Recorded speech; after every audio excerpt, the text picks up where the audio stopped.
Welcome back to Comics Are Dope. I'm BJ Kicks, and this is The Hangout. This is the weekly live stream we do every Thursday about 7 p.m. Eastern. We talk about comics, we talk about comic book news, and we have a good time while hanging out together, hence the name. So, if you are watching this on the replay, first, I just want to say thank you. It really means a lot that you decided to come back to this stream and watch me ramble for about an hour. And if you're here watching the replay, then I encourage you. Hopefully, you'll get to see us live next Thursday at 7 p.m. Eastern. But for those of you who are here in the chat, I see you guys. Everybody's here saying what's up. Val Zod says what's up. Comics Joe says greetings, my fellow comic lover. Greetings, greetings. Tim says what's up, Kicks? Not much, man. How are you? James got the Supergirl emoji. Very nice. And Mentorprises says, what up? And last but not least is my man JC, who says Superman is amazing, just like this hangout. Yes. Today, among other things, we're talking about how amazing the Superman family of comics is right now, because I just read Action Comics issue 1052 by Philip Kennedy Johnson. And don't worry, I'm not spoiling anything. My bad. But this book is really, really good. And well, we'll talk about it here in a minute. Before we do, though, do want to give some quick shout outs. So, of course, the first shout out will always go to you guys, the channel family. Here in the comments, if you see somebody with a Joker badge or a Robin symbol or a Red Hood symbol next to their name, it's because they're a part of the channel family. The co-producers on the channel, the people that get the cool behind the scenes looks at what I've got going on. They get to do Q&As and stuff like you may have seen in a video yesterday that I actually didn't mean to make public, but we're just going to act like it was a promo. But anyway, thanks you to all the members of the channel family who are here in the chat, because you guys are the ones who make content on this channel possible. My man Buckmaster B says, hit that like, y'all. Hit that like. Appreciate that. So Mentor Prizes is in the channel family. Tim's in the channel family. Bunk's in the channel family. It's a whole big family. So shout out to you guys. Seriously. And another huge shout out goes to our sponsor, Organic Priced Books. So Organic Priced Books is the best place to look for collected editions, trade paperbacks, oversized hardcovers, omnis, absolutes, artist editions, all of that you'll find at organicpricebooks.com. And every order is packed super securely, arrives really quickly, or at least is processed really quickly. The arrival time depends on what you select. I always go with UPS Ground. I got a notification that this book was ready to ship on February 28th. And literally yesterday, it showed up at my house. So huge shout out to Organic Price Books for being the best place to look for collected editions. And if you would like to save on collected editions, use my code BJKicks at checkout and you'll save $2 on every order while helping the channel. So very cool stuff. And since we already showed you a little bit, let's get straight up to the recent pickups. So I like to take a second to just kind of show you what is being added to the Comics Are Dope library. And this week we got a couple of things. So first up is The Adventures of Batman on Blu-ray.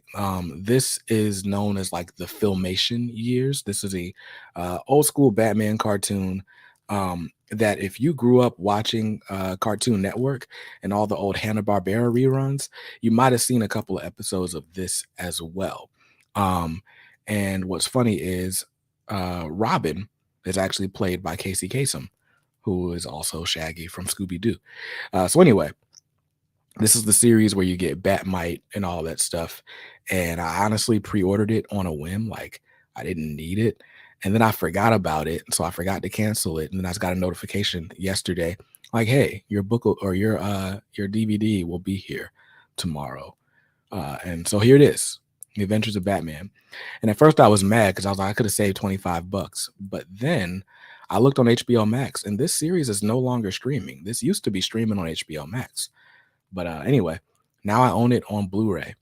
and I actually pulled my Blu-ray player out of a drawer, but I don't know where the power adapter is, so I don't even know when I when I'll watch this, but I own it physically. So if they remove it from streaming or try to delete it or act like it never happened, it's here. So very cool, very cool. Um, Bunk says, can you figure out an affiliate link for original comic art? I would love to save some money by entering BJ Kicks next time I grab some DWJ sketches. Listen, man, if I could get an affiliate code for original art, I certainly would. Because if I had that, maybe I'd be able to afford some original art, right? Oh man. And so yeah, so I got the Batman on Blu-ray, and then the next thing I grabbed, it's probably the thing I'm most excited. I'm kind of most excited about everything I get, but this right here, this is special. So this is the Bitterroot Omnibus. This collects all 15 issues of Bitterroot plus the Red Summer Special.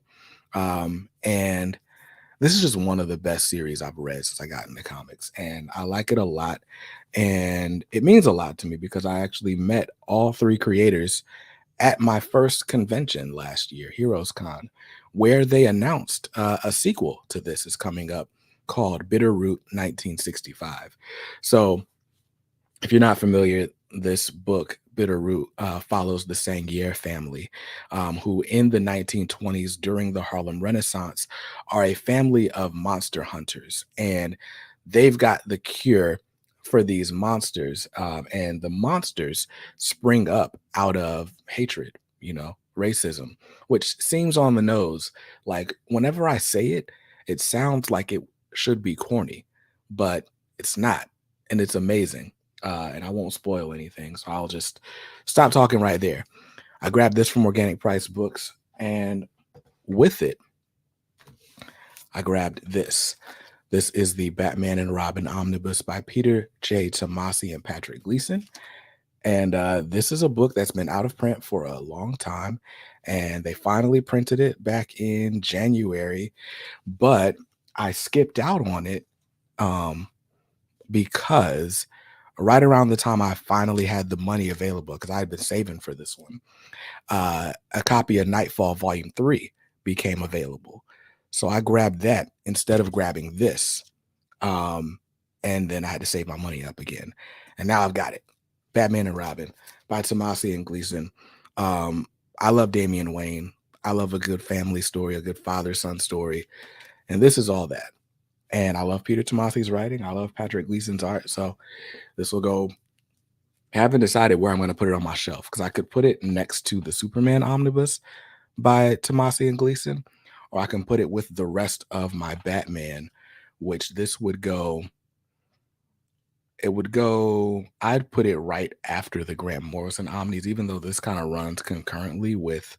Well, yeah, part of it goes through is Batman and Robin, or a Batman Incorporated run, and another part of it runs through obviously the New 52. And I gotta figure out where I want to put this on the shelf. I don't even know if I want to put it. I'm gonna put it right after Morrison. But yeah. Tayshawn says he's reading Bitterroot all the way through again with the Omni. Is still so good. Can't wait for Bitterroot 1965. I feel the exact same way. So yeah, Batman and Robin, the Batman on Blu-ray, and Bitterroot. There is an overview of this coming soon. I know because I'm filming it like tomorrow. So I'll actually have to do two overviews. There will be one on the OPB channel and one on my channel. So stay tuned for that. And I'll probably talk a little bit more about the series during that overview. But very excited to have it. I can't lie. I'm like slightly concerned about the quality on the book. I mean, it's fine. It opens up just fine. There's nothing wrong with my spine is intact. Everything's good. But it's built basically the same way as the Firepower hardcover. And the my Firepower hardcover, it's kind of like coming off the ribbon a little bit. Absolutely it is, Hydrus. Bitterroot is worth all the hype you've been reading or hearing.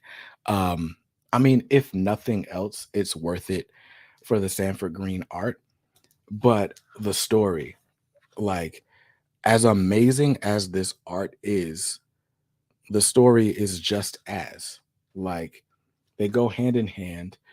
And then, like, between all that, you get these comic covers. Like, just everything about this series is super well done. There are like all these variant covers that are like homaging different classic black films. So that one that I just turned from was Boys in the Hood. Um, so yeah, very cool. Um, yeah, yeah. Look at this, New Jack City. There's a Purple Rain variant cover. It's just a lot. And then on top of all of that, you get these essays, like these essays analyzing just black culture. Like, this book is like super black, super like educational, but also super entertaining. It's hard to put. All right, I should stop talking about this because I gotta save something for the overview. But it's worth the hype. It's worth all the hype you've been hearing. And it's been optioned for a movie that Regina King is producing. Been waiting a while for an Uncanny X-Men Volume 1 Omnibus restock. Just saw some for pre-order on OPB. Yes, that is going back to print, along with several Marvel Omnis. Like, they're reprinting, I want to say, Fantastic Four Volume 2 by Hickman. There's a list of them. There's a list of them that's being reprinted. So the X-Men stuff seems to be going, pretty quickly each time they reprint it. They've reprinted Uncanny Volume 1. I want to say this coming up one will be the third or fourth time since I got into comics in 2019. Because I grabbed mine during the pandemic when I thought I'd never get another chance to grab it. And they've reprinted it a couple times since then with new spines and all that. Volume 5 is on final order cutoff soon, if it didn't already pass. But yeah. Anyway. Comics Joe says he just got all his season 1 milestone hardcovers except Duo and Blood Syndicate. But is there a reading order or are they all standalones? They're pretty much standalones. You can read season 1 in any order. There are character crossovers, not story crossovers. So you can read whichever one is most exciting to you first. My favorite of the season 1s, it's kind of a toss-up between Static and Hardware. I think I like the art on Hardware. There's something about the art on Hardware that I just love. Static is such a different feel. But season 2 of Static, which is coming out now, Shadows of Dakota, has better art than season 1, even though it's the same artist. There are reasons, but anyway, Hardware, Static, Icon and Rocket, you can't really go wrong. Comics Joe says, do you think we'll get a big crossover event through all the milestone titles? Yes. We are actually in the middle of Act 1 of what they're calling Worlds Collide, which and in that there's a current series called Icon versus Hardware. So they're already crossing over a little bit. I imagine the entire Milestone universe is going to kind of cross over in a second. There's a Milestone 30th anniversary comic. That one was on FOC last week or 2 weeks ago.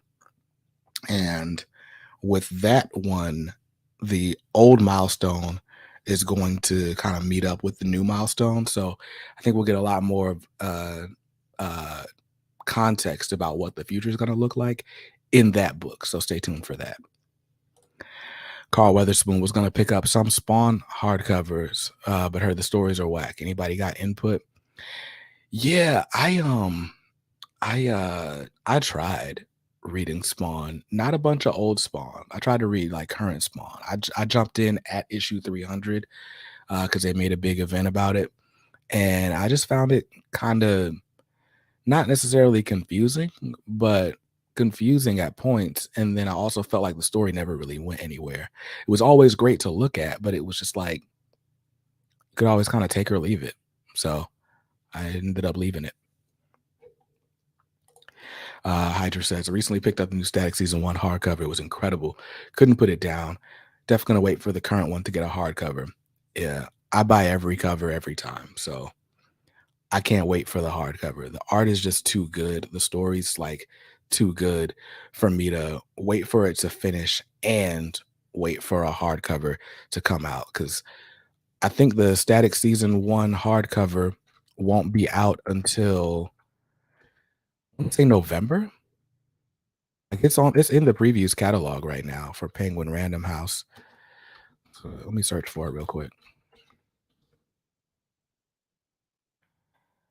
Shadows of Dakota right now is due out November 14th, 2023.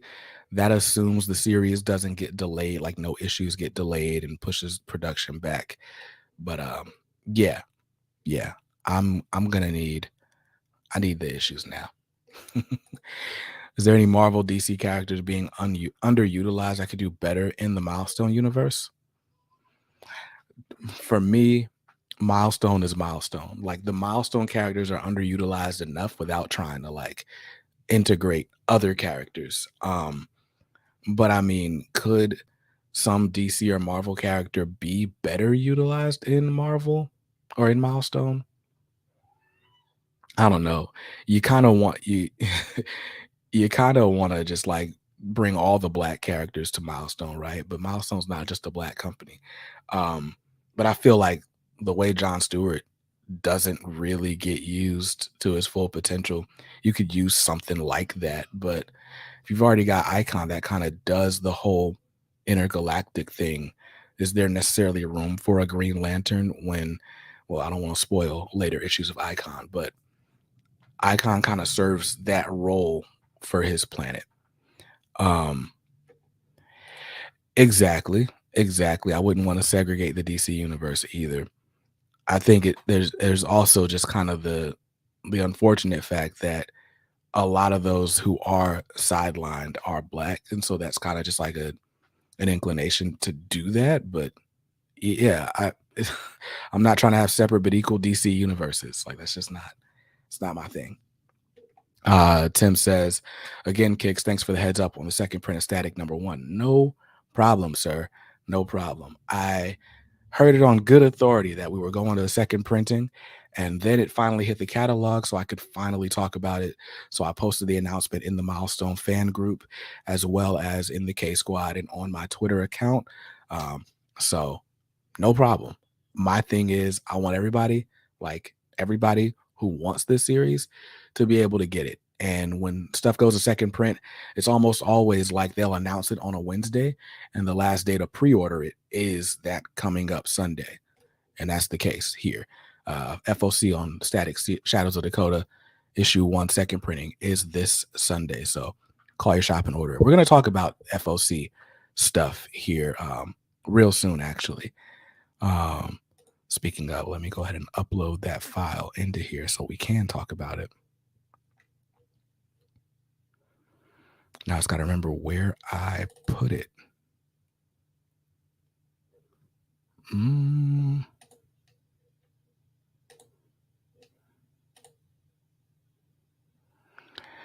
right, let me just save it again because I don't remember where I put it.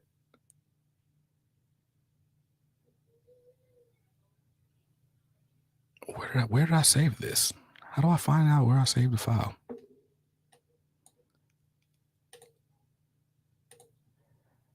Kicks tools. Yeah, I'm just gonna have to save it again. But anyway, did that good authority rhyme with Kenneth Dowen? No. Nick told me. Nick Draper Ivy told me. My shop uses League of Comic Geeks for pull list, and it's great. I use League of Comic Geeks to organize my pulls. Like that's what I use when I'm making my pull list videos. But my shop doesn't connect with League of Comic Geeks. That'd probably be cool if it did. They used to use Comic Hub, which was a little bit frustrating to use, but was fairly convenient. So I enjoyed that. But they got a new like proprietary point of sale system that makes it a lot easier of an experience in the store. So I'm not even really mad at the online inconvenience or convenience. lack of convenience. There we go. I trust what he says. I trust what he says too. Um, yeah. So we covered the recent pickups. I spent a whole lot of time talking about the chat. Um, and I guess now we can get to the review of the week. And I can't even lie. I gotta just be real with you. I usually read all my books like on Thursday. Today, I spent the majority of my time after my day job ended at about 5 preparing a chicken to roast. So the roasted chicken is in the oven now and it smells amazing. It should be done in like 15 minutes or so. So I got my wife checking up on that. But all that to say, I didn't read any books except Action Comics issue 1052, written by Philip Kennedy Johnson, art by Rafa Sandoval. There are other stories in this. There's a story, there's Lois and Clark 2 story by Dan Jurgens, and then there's a Power Girl story by Williams. Is that Stephanie Williams? Who's writing the Power Girl story this time? Because I feel like it was Stephanie Phillips last time around. Leah Williams. That makes more sense. I think it was Leah Williams last time, actually. I didn't read the backups yet. I did read the A story, and it was really good. It's really good. JC says, have you heard about printing issues in Turkey that Marvel uses, making the omnibus pages smell bad and giving people headaches versus the printers from China, House of M being the main one? I mean, stop sniffing comics. I don't, what? That is a bizarre issue to report.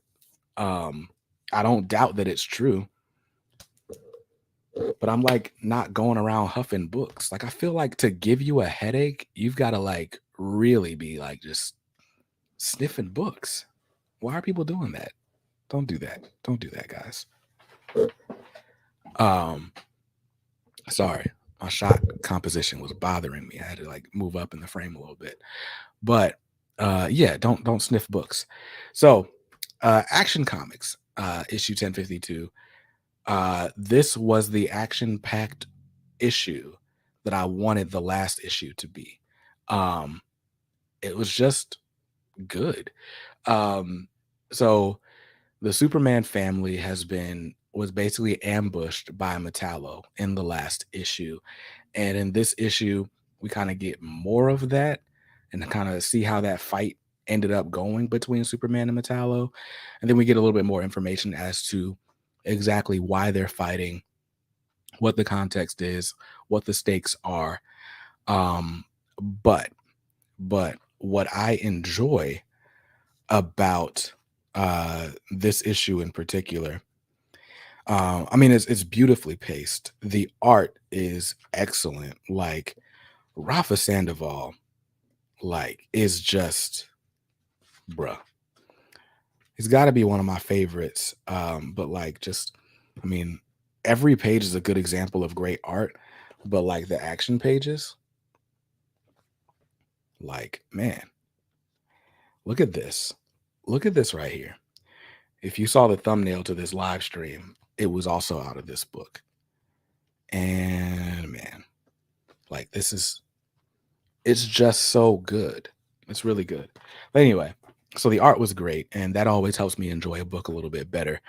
But the story, aside from packing a punch and being the action-packed book, remember the action-packed books. What was I saying? I read a comment and got distracted. Oh, besides it being super action-packed, there was a lot of heart in the book. Like, so Superman's got these refugee kids from Warworld. And sorry, I'm not close enough to the mic. So Superman's got these refugee kids from Warworld, and he's basically like kind of teaching them how superheroism works. So the girl is like, yo, why are you wearing these glasses? These make you look weak, you earthling. And he's like, oh no, like I'm blending in and da da da da.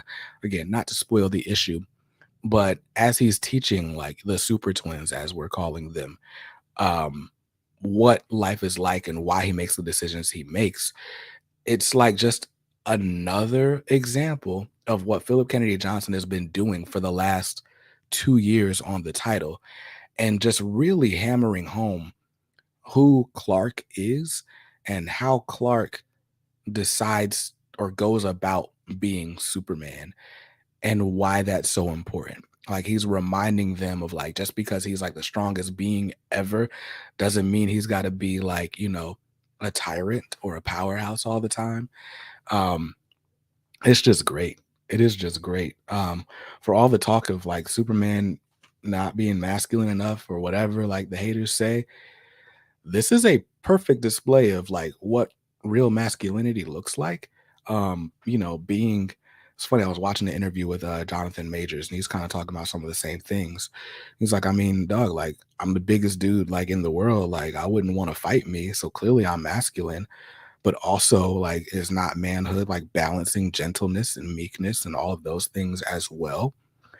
And Superman gives a great lesson in that, while we get updated on the um, just the happenings of what's happening in Metropolis right now with Metallo. Super Twins, not the Wonder Twins, because that's a different team. You should read War World. It goes on a little longer than I think it needs to, but it's really good. And I think honestly, this Action Comics run is about to be just as good. I mean, it's still the same writer, but this story arc, now that we're back in Metropolis, I think people are going to really start to wake up to just how good Philip Kennedy Johnson has been writing Superman, how well he's been writing Superman lately. And that brings me to the topic of conversation tonight, which is basically what Joe just said. The Superman line is doing way better than Batman's line, and that's weird to say out loud. By the way, it's easily at 8.5, 9. It's really good. Art's great, story's great. Like I can't really nothing I can complain about. And it's funny because reading this and then reading Superman #1 from last week, which mine is somewhere close, but I don't really need to grab it to show you that Superman #1 by Josh Williamson and Jamal Campbell was also really, really good. And it was, I couldn't decide which book I liked more. Like the writing is great in both. And then even the way the stories fit together. I don't want to like spoil it, but for those who've been reading Action, so here's the cover to Superman #1 that came out last week. But for those who have been reading Action, like who has been pushing Metallo to do what. And I was trying to figure out how that was going to fit with the Superman issue from last week, but the way they explained it makes so much sense and even adds more depth and more stakes to the story. So not only are both of the Superman titles good, but they fit together in a way that the Batman titles haven't, at least not since I started reading, right? Like um the I guess maybe the closest example would have been like Rebirth Batman with Rebirth Detective Comics, where Rebirth Batman is just mostly a Batman focused story, and then Rebirth Detective Comics is mostly a Bat family focused story, and it doesn't really cross over, but dog, it's good. Both stories are really good. This has the same thing going on. Superman and Action Comics fit better than Batman and Detective Comics right now, and if I'm honest, are more compelling to me. To me, um, so far. And it's also not really a fair judgment to make because we've only got one issue of the Superman so far, um, and really one issue of Action Comics under the new status quo. But if it's gonna be this strong throughout, like Batman might sell more, but Superman might be the best character or have the best stories at DC for the time being, which is crazy to say as a Batman fan. Um, but yeah. Yeah. Let's see. So Phil says, I think Batman and Detective are still very good. Maybe people generally have Batman fatigue. Stop putting bats in everything and his own books would stand out. That's true. That's true. That's a good point. Rupert says, are you feeling okay? I am. I just haven't drank water in a little bit. And yeah. But I feel fine. Omnibuddy's here. What's up, Mitch? Hey, everybody go watch one Omnibuddy video after this stream because he needs to hit his watch time. So go watch his library tour. Everybody go watch Omnibuddy's library tour. Just not right now. But to your point, Phil, I do think that is part of it. You know what? I've been watching like videos about like news reporter techniques. And there's this thing you're supposed to do where you speak through the front of your mouth and not the back, not your throat. Um, la la la. It's hard to do without doing like a vocal warm up first, but reporters kind of project their voices, and that way it keeps it off of their throat and sitting on the vocal cords. And not only does it sound better, but your voice doesn't tire out as quickly. It's too late for that for me, though, honestly, right now. So I'm just gonna talk. Um, but yeah, I definitely think part of it is Batman fatigue. And I can't like act like detective is bad. I honestly just haven't been reading detective. I think what I think, or at least for me, what it is that Batman and detective feel very much like separate stories. Like I don't need one to read the other. And in fact, they're so different in tone that if you like one, it's likely that you won't like the other necessarily. Um it's yeah, there's a whole for me I think that's what it is. It's like I can read Batman or I can read detective. If I only wanted to read Batman, then I could read them both and one of the many other Batman minis that we have all the time. Um, but the way the Superman line feels is this book feels different, but it feels like more of the same as well. Like it's just good. It's good. There's good character work being done in both of them, and there's a broader cast of characters. Because I mean, Superman's definitely in Action Comics, but you can feel that Superman isn't going to be like the main focus of Action Comics. You're going to get to learn about other people. And so, yeah, it's going to be cool stuff. Mitch says he's going to try the front of mouth technique.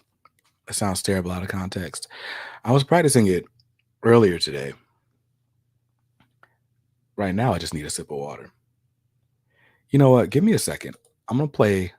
I don't want to play the Comics Are Dope merch promo. I'm just gonna play the countdown again, and that'll give me enough time to grab some water.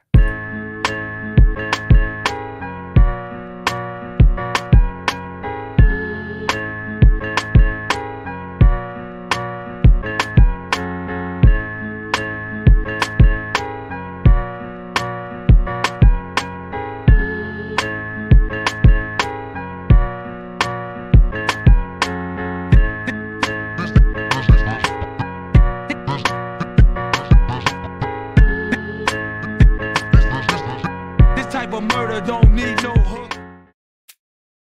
And here I am. I'm back.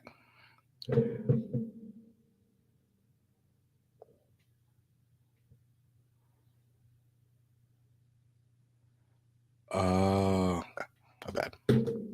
Got a text. Hold on. My bad. But yeah, so there is like the front of mouth technique, but I think that takes like more energy when you're not used to doing it. But it does feel better on the voice. Like I don't feel like I'm straining to speak. So yeah, remember to water your Brandons. Wow. Dairy Bandit says, I like Detective where it is at. I don't think there needs to be a Bat family book simply because so many of them have books of their own. That's true too. Maybe the Batman office just has to run differently because Batman is such a cash cow.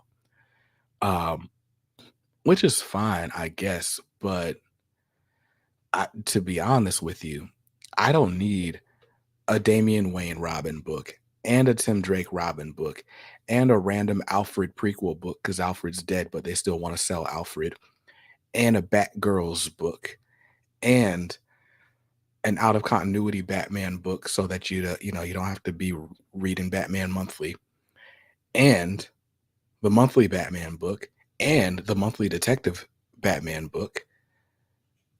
That's 7, and I'm sure there are more. So maybe Superman just benefits from not being the cash cow, in that those who are involved in telling Superman stories get to collaborate a little bit more, move the pieces around a little bit more, and make a better overall product. Nightwing. Yeah, I forgot Nightwing. I like Nightwing right now though. Can't lie. Um Feels like Kang just reset the timeline back to the countdown. Um Latest Batman arc feels like retracing of a pre-52 type beat of a story. I agree. I agree. Menterprise says the Bat family is just too large. I just think, I guess that's true, but I don't know. Yeah, we just don't need every character all the time. Like, it's okay to take some people off the table, right? When a person matures, they become Batman fans. It's been the opposite for me. I'm definitely a Batman fan. I've been a Batman fan for like ever. As I mature, I become more of a Superman fan, and not like Superman as opposed to Batman, but I've developed an appreciation of Superman over the last, year to 2 years that I just didn't have before. Um, a lot of what I like about this issue of Action Comics kind of speaks directly to what I like in general, um, about Superman and about, family based stories and what the best of Superman is. Pick a Bat book and stick with it instead of getting on the Batman train. Yeah, yeah, yeah. Batman and his family books are as large as the X line. Yeah, yeah, it's true. And I had to do the same thing with X-Men, where I'm still going in and out of this voice. I had to do the same thing with X-Men, where I just decided, like, all right, I'm gonna read X-Men, I'm gonna read X-Force, and I'm gonna read Wolverine. And those are the three. If I decide to dip my toes in other areas, cool. X-Men Red and Immortal X-Men is where I'm at right now. So that's five. That's five X-Men books. There are several more. And they keep doing miniseries. And now we're in Sins of Sinister. We're getting a lot. And there's going to be a Storm book that comes out of Sins of Sinister. And I'm absolutely reading the Storm book. So yeah, it becomes a lot to deal with. I read so much X-Men that I like don't have bandwidth for Marvel in general. But anyway, I mean, Superman and Action Comics are both really good. They both have really good art, even though the art is very different from each other. Um, I would say that Action Comics, if you're like more of like the so-called traditional comic fan, if you grew up like, on modern comics, this is probably the art that's gonna like do it more for you, because it's like, kind of traditional pencils, inks, and whatnot. Look at Soups over there. That's so good. Whereas, where's that ad again? The Superman looks like this on the inside too. It's all good. It's all good. It's just different. Like, I love Jamal Campbell. Like, the Jamal Campbell art, what I will say is I was appreciating stuff about the Superman issue like a week after it came out. Like, I would go back and read it again and read it again, and I kept finding little things, like whether it was a hat or a piece of paper on a desk, like this art just like, or the Superman #1 art was just layered. It was a layered comic book. Like I said, I read it and my initial reaction was, let me give it an 8 out of 10. And then I kept reading it. Like, I read it again and again, and it had bumped all the way up to like a 9.5. Like, it's just really good. Um, the Action Comics art by Rafa Sandoval, it's kind of more in your face. Like, it is what it is. There's not a lot of like hidden gems, Easter eggs type things, but what you look at is really, really good. So I think there's two distinct but related Superman titles that are really good right now. Now, we got to see if John Kent is going to complete the trifecta, because that's coming soon. The Adventures of Superman, John Kent, written by Tom Taylor, where he's supposedly going to cross over into the Injustice world. If I'm honest, this is the series I'm like least excited about in the Superman family of titles, but it's only a 6-issue series. So, I might grab issue 1 and decide to skip it. But then what would I talk about on these reviews? Totally agree. Totally agree. Jamal does a great job with the panel layouts themselves. It really elevates his art. Absolutely. That page where I think it's like the second or third page where Superman's like life story is told in his cape is just chef's kiss.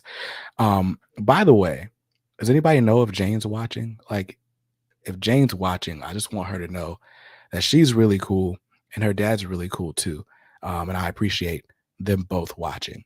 So let me know if Jane's out there. Jane, if you're there, say hi.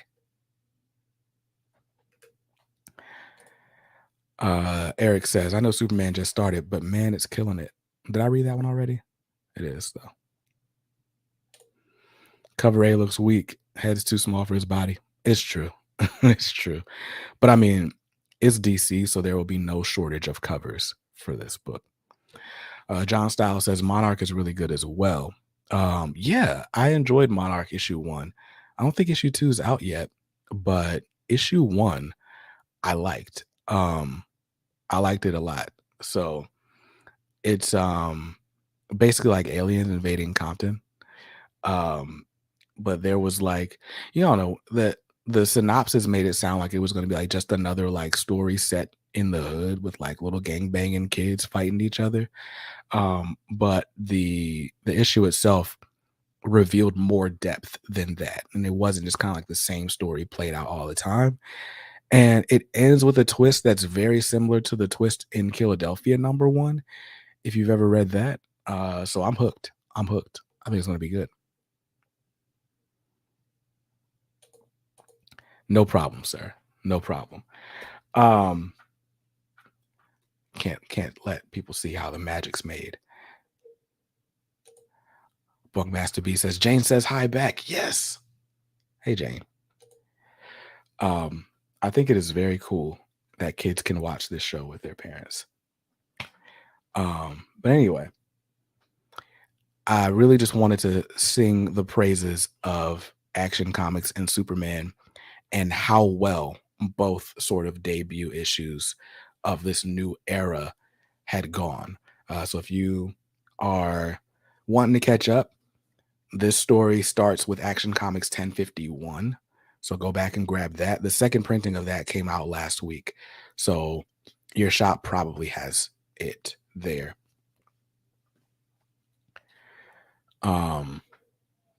But yeah, John Stiles, are you looking forward to Superman Lost? Yes, I'm looking forward to Superman Lost, as well as being lost while reading it, because it's a Christopher Priest book, and that's just a part of what you sign up for. But yeah, I've never been to Toronto. What is TCAF? I'm assuming it's a comic con of some sort. But yeah, Action Comics and Superman are both great. Comics Joe says, what will it take for you to read a Wonder Woman book? I watch a handful of YouTubers, but none cover Wonder Woman. I can't lie. Wonder Woman hasn't been appealing to me. Like, I've never read a Wonder Woman book. I grabbed Wonder Woman by Gail Simone because it was sort of highly regarded, but I never really read it. The setup of Wonder Woman just Wonder Woman is made up of a bunch of things that don't necessarily appeal to me, right? Greek mythology, you know, growing up as a guy, right? You're, you know, kind of conditioned to not really pay attention to the female led stories, right? Like nobody wants to talk about the Pink Power Ranger until you're like 13, maybe, right? Kind of that, though, that same, stereotypical stuff. But for those reasons, I never really gravitated toward a Wonder Woman book. But even as an older guy, it's the Greek mythology aspect that I'm like, and like it seems like it kind of plays on like fantasy type stuff. And I'm not big on that genre either. The one thing that's got me sort of interested in the Wonder Woman family of titles is Stephanie Williams. So Stephanie Williams, what's the most recent thing she wrote that I really liked? She writes a lot of Nubia stories. Um, because DC put her on Nubia and just kept giving Nubia miniseries written by Stephanie Williams and sometimes assisted by Vita Ayala. Um, and you can kind of put main writer and assistant writer, use them interchangeably. I don't know who does what. So, but because Stephanie Williams is so cool, like I've met her and I've read some of her web comics. I'm like, okay, I want to see like what her more serious stuff is like. So I want to read the Nubia stuff, but I feel like it's weird to jump into Wonder Woman books with Nubia. Like I feel like I should read something else first, but I haven't jumped into that world. Tayshawn says read Wonder Woman Dead Earth, Daniel Warren Johnson. I did read Do a Power Bomb, and that made me want to read more Daniel Warren Johnson. And you're not the first person to tell me to read Wonder Woman Dead Earth.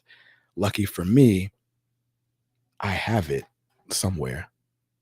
Where is it? It should be. I'm looking at it. Let me pull it out and read it. I'm gonna pull it out now so that it's nearby.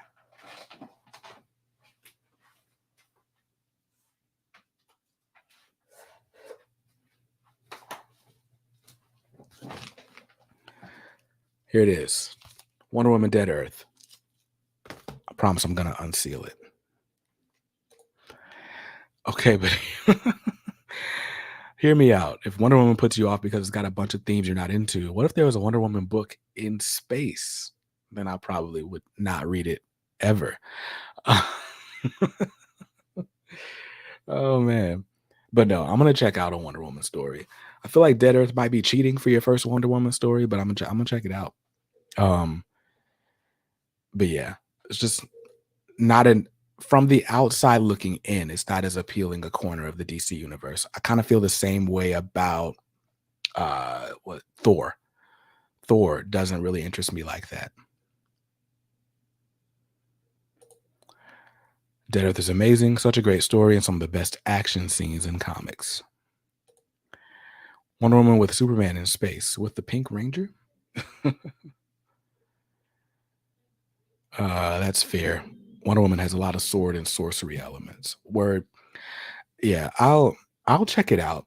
What I'm finding in my old age of 32, 30, yeah, I'm 32, is that there's a lot of stuff that I don't think I'll enjoy, but then I read it and I actually do enjoy it. So I got to give Wonder Woman a good college try. But like you, Comics Joe, I've not really been into magic style books before.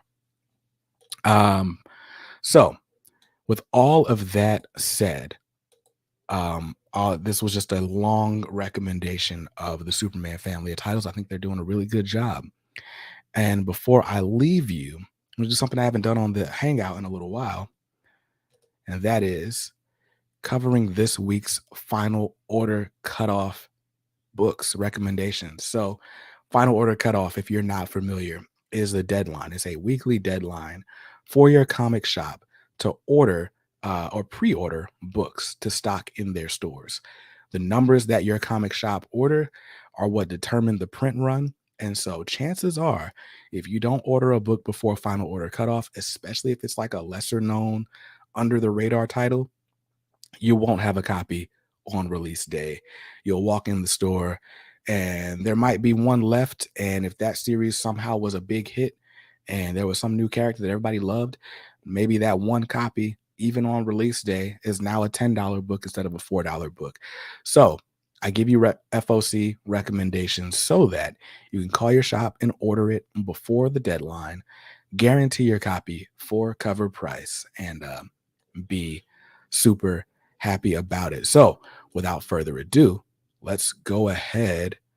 Oh, that's right. This is the part where I forgot to save this where I wanted to save it. All right. Now I know where it is. So let's do a couple of things. And bang, bang. Here we are. Slideshow's processing. So did you pick up Layla Star? Got to my LCS late and all the copies were gone. See, that is why FOC is so important. And no, I didn't. Let's see. Street level and bang bang action is my style. I fully agree. That's my thing. I'm the same age as Milestone, founded in 93, so I can celebrate my 30th birthday reading Milestone's 30th anniversary one shot. Yo, my man Vactor's here. Vactor's here says, BJ's killing the YouTube game. I appreciate that, man. I appreciate that. Speaking of FOC, I really like the infographic FOC watch you did last week. Just add one sentence about why you're excited, and it's pretty much there.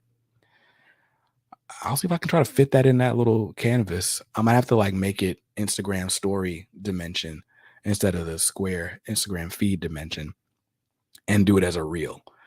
That might. For all that, then I might as well do a voiceover. And now we're putting so much production value into this. Anyway, let's talk about my FOC picks for March 5th and 6th, 2023.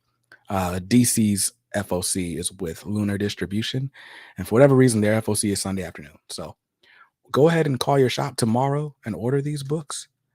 But we're going to start off because it's a fairly long list. So we're starting off with DC and Unstoppable Doom Patrol, number 1. I have never read a Doom Patrol comic ever. Also on final order cutoff this week, if I'm not mistaken, is the Doom Patrol by Gerard Way and Nick Darrington deluxe hardcover. That's probably going to be my first Doom Patrol book. But this Unstoppable Doom Patrol series by Dennis Culver and Chris Burnham looks pretty interesting. I was watching an interview he did with Sal from Comic Pop, and he was talking about how like a lot of this is just like play on other Doom Patrol stuff from the past. So I feel like I may not appreciate it as much trying to read it monthly, but I will grab the hardcover. But anyway, books in stores March 28th, and your last chance to order it or pre-order it is this weekend. So get on that. And next up from DC and Milestone Media is the Static Shadows of Dakota, issue number 1, second print. Now, this is written and drawn by Nicholas Draper Ivey, and also written by Vita Ayala. I don't really need to talk about it very much. I did a full review of this issue, but this is the second printing. And so it's got a brand new cover for the second printing, which is basically a character design variant. And if you look closely, it doesn't even have to be that close, but you'll notice how this costume homages the original Static costume, but then also adds the coat, like it's added a little bit later on. So anyway, yeah, he's even got a lightning bolt charm on his necklace that I didn't notice. Anyway, that's a cover by Nicholas Draper Ivey. If you missed out on this issue, you got to grab it. It's really, really good.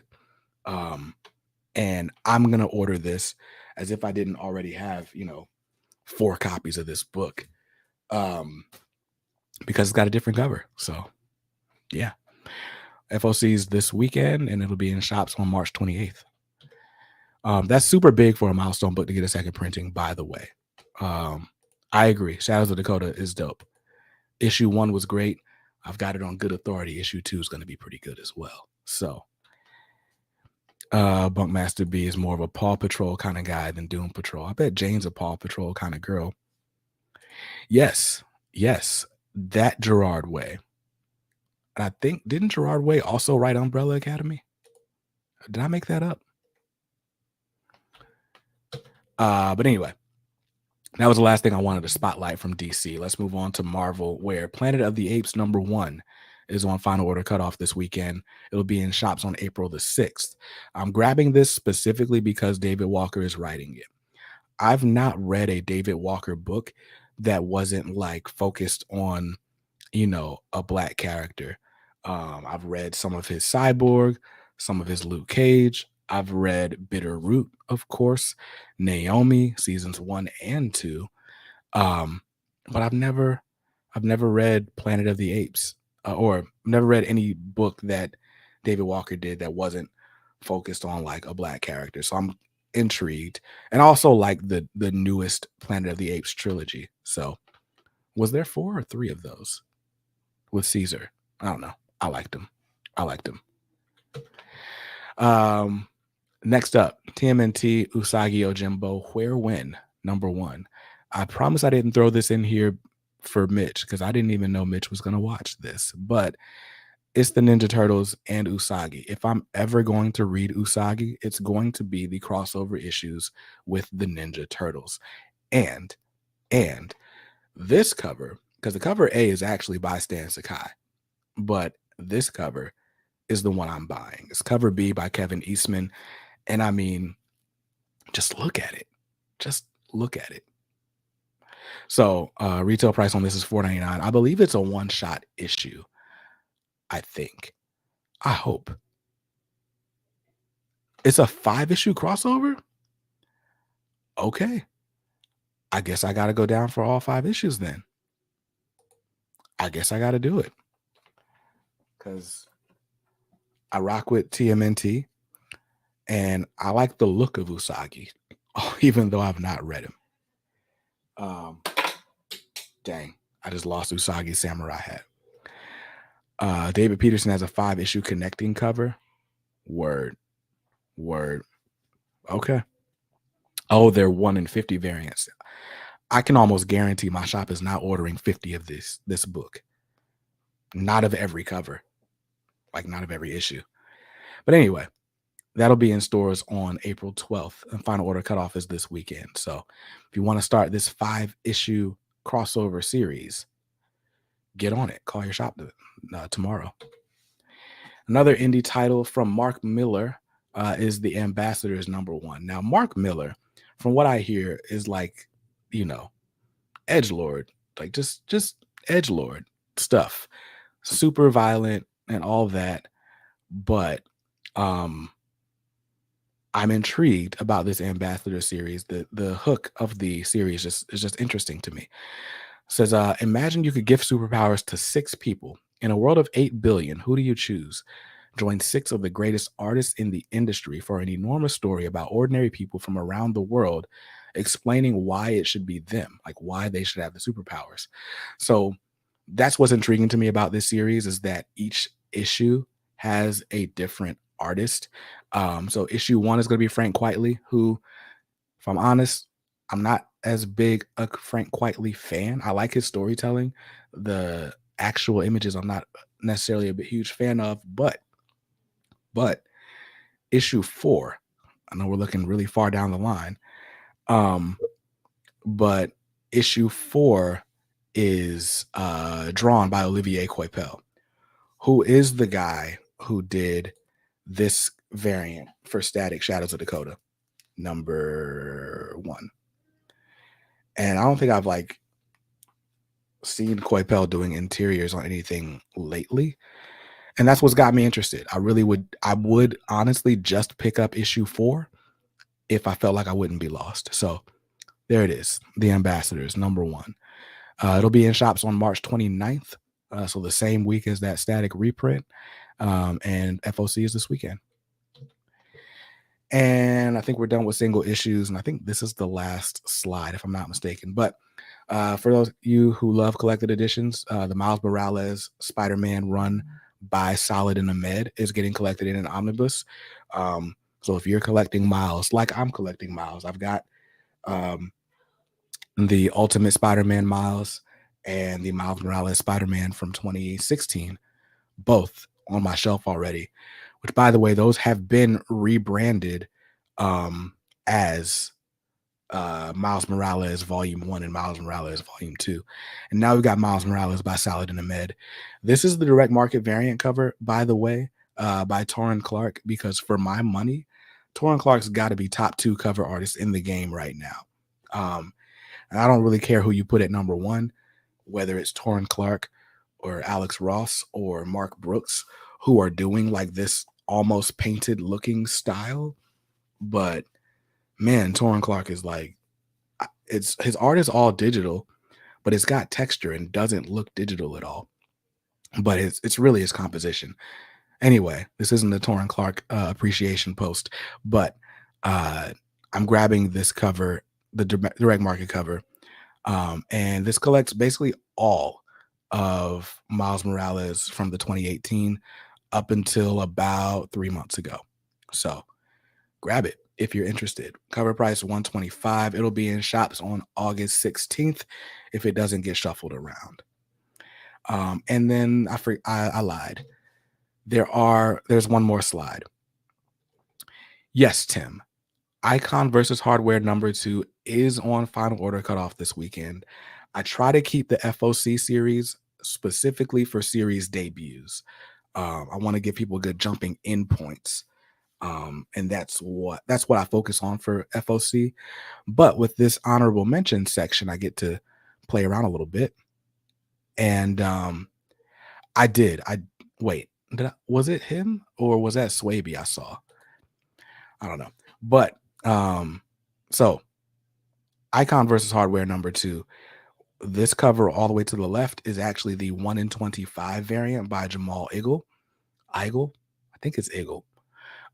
But because it's a time travel story, you get Icon and Hardware and Rocket and Static with a series of historical figures. We got Shaka Zulu, we got a random dinosaur, we've got dang, I can't see because it's not.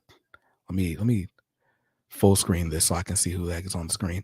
That might be Stokely Carmichael there with Malcolm X and Martin Luther King. So that's cool. But anyway, also Aqua Maria from Blood Syndicate. So anyway, cool stuff.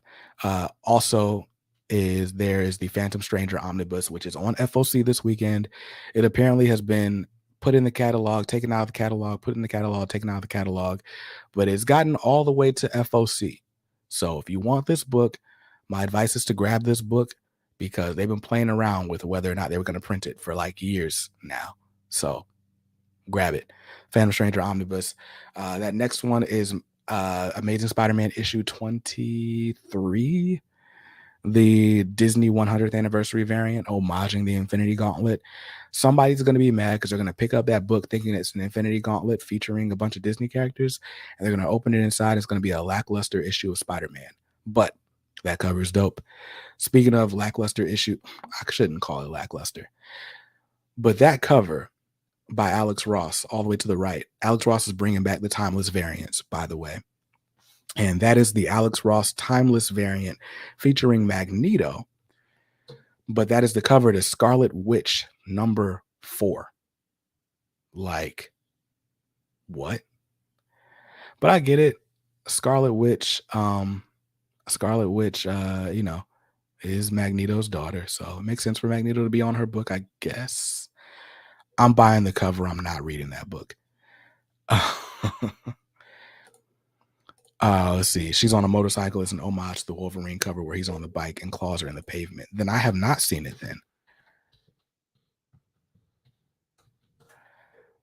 What's up? Oh, it's a 1 in 25. Oh, I did see that. I just didn't realize it was an homage to Wolverine. But she is dragging the lightning on the ground. That's pretty good. That's pretty good.